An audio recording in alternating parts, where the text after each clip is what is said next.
Here I am. I'm sorry. Oh, I'm sorry. I'm Kimberly's dad. Pleasure to meet you, Mr. Wepner. You can call me Chuck, champ. You follow boxing? No, I don't. No? You see Rocky? Chuck. Hi, Liev. So I know that this project has been like a bit of a passion project for you. I think you had the script something like nearly 10 years.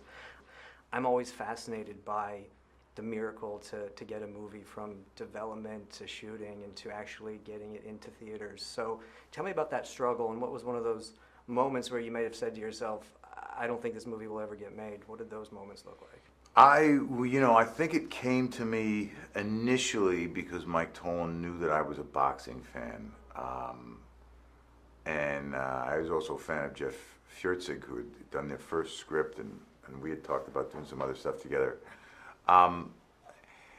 But it wasn't really until I had had a couple of kids and spent a couple of years on a cable television show that Chuck really started to become interesting to me. And it was that thing around celebrity and that thing around fame, a kind of cautionary tale about believing the hype, that was really compelling to me. And I think that's when I started to feel committed to trying to tell that story.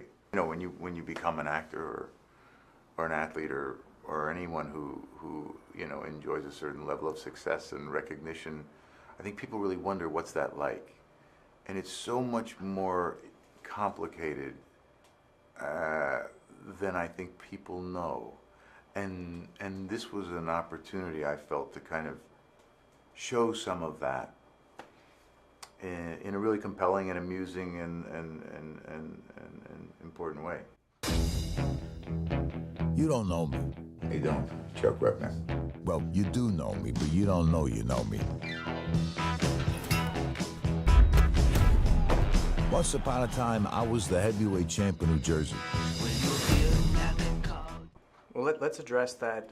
I know this is not a boxing movie, even though I'm a sports guy and we're here for sports. It's not really like a boxing film. And I was looking at some Chuck interviews, and someone asked him what was the greatest moment of his life, and he said when he lost and got TKO'd by Muhammad Ali. And not his wedding day, not the birth of his child, not any of the 3 wedding days or something, or not even one of his wins in the ring. He chose this moment because that was the moment he became famous and known worldwide. So I found that kind of interesting.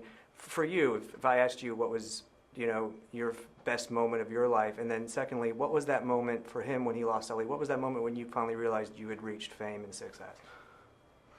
Well, I think the defining moment of my life was the birth of my children. And I think right after their birth, the swarming of cameras around us, and my initial really negative reaction to it. And then understanding that came with what I did, and that in order for me not to get to a place where I would agitate my own children, I had to find a way to understand that fame and how I was going to interact with it, and not get upset when people started to follow us down the street with cameras. I think that's a very sort of superficial aspect of how it's affected my life. But oftentimes a trap in some of these biopics is that people focus too much on the good times, the highs, Yeah, we don't fall into that yeah, trap. those inspiration moments. And I'm always wondering, well, why aren't you telling the low parts of this person's life, like a boxing match itself or life itself? Whenever Chuck gets some sort of fame or success, you knock him back down. And I'm curious, because obviously you met with him and talked with him. Was there any parts of his story that he didn't want you to tell or was uncomfortable with you telling at all? And Chuck's a very open guy, and he wants people to know what he's been through. And we had no problem with that. For me, the harder aspects of Chuck's story, the harder aspects of this story, because while it's not a fight movie, are what makes it like a fight. And it's our ability as human beings to persevere and to, come through something like that makes us so special. And I think that's part of what's so special about boxing, is that it's a little kind of microcosm of life. And you watch a fighter make his way through 15 rounds of a prize fight, he's been through something profound. I was the best. Hey, Dal, set my man up with whatever he wants. And some guy named Stallone wrote a screenplay inspired by me. I was like, what? It's the real Rocky. I told you know me.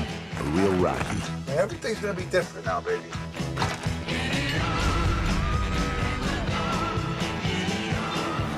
If you want to keep working, you're going to have to stay famous.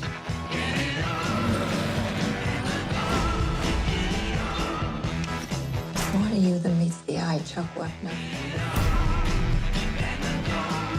Sometimes life is like a movie. Sometimes it's bad. Obviously, you're a boxer. You've been boxing for like 15 years now. If you could spar anyone in history, living or dead, boxing, who would it be and why?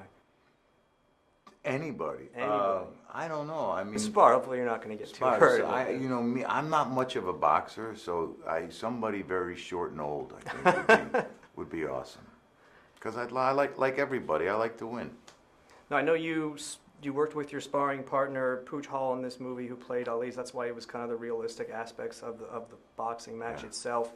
Tell me a time, either on set or just in your boxing training, where you got the snot beat out of you. Well, here's the thing. Pooch is a decorated fighter and a Golden Gloves winner. He's a real special boxer.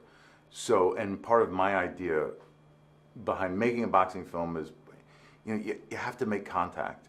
And I was watching two fighters from Freddie's gym do a scene for us on Ray Donovan, and these guys were sparring partners, so they were touching each other, and you were seeing the sweat fly off their heads.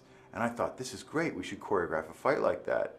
And since Pooch and I are sparring partners, I thought, all right, we'll get Pooch to play Ali, and I'll take shots, and we'll, you know, because all Chuck really, I mean, a lot of what Chuck did was take shots. Right. And it felt important to me to be able to withstand contact, because it's so much of who Chuck was. Always forward, always forward, always forward. It wasn't the smartest choice I ever made in my life, but I was glad that we went through the process. Pooch never hurt me. He's so much control.